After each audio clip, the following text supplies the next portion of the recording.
नाज़रीन ॿिए पासे ब्रेकिंग न्यूज़ अव्हांखे ॿुधाईंदासीं। मिठी थर में कोरोना टेस्ट जूं इस्तेमाल थियल किटियूं सिरिंजुनि जा कटा भरे रोड ते उछलाइण जो इंकशाफ कयो आहे।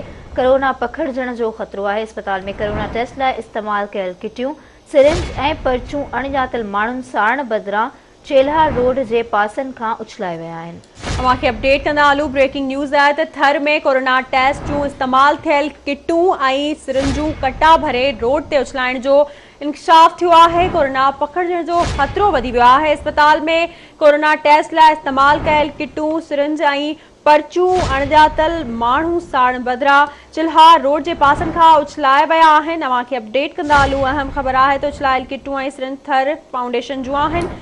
इन हवाले से राब्तो कयो आहे मिठी में आवाज़ टीवी के रिपोर्टर एजाज वजीर सां। जी एजाज, कहिड़ा अपडेट्स आहिनि?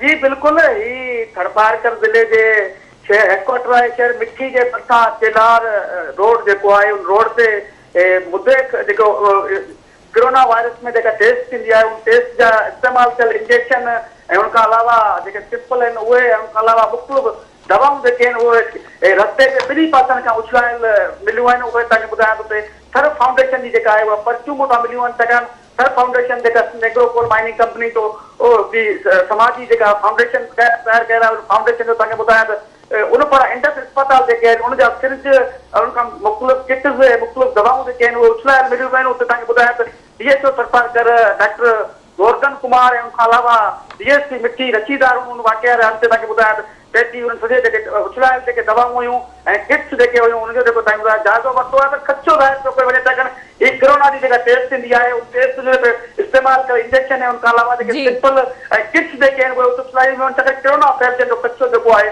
उहो ज़ाहिर करे वियो आहे। पर DSO थरपारकर मामले जी तस्दीक कई आहे त ही जेका आहे थर फाउंडेशन पारां जेका इस्लामकोट में इंडस अस्पताल जेका आहे उन पारां इस्तेमाल कयल जेके किट्स आहिनि जेके इंजेक्शन आहिनि ऐं उनखां अलावा दवाऊं जेके आहिनि उहे उन्हनि जूं आहिनि असांजे सिहत खाते जूं आहिनि। उन्हनि चयो वॾी महिरबानी अपडेट करण लाइ।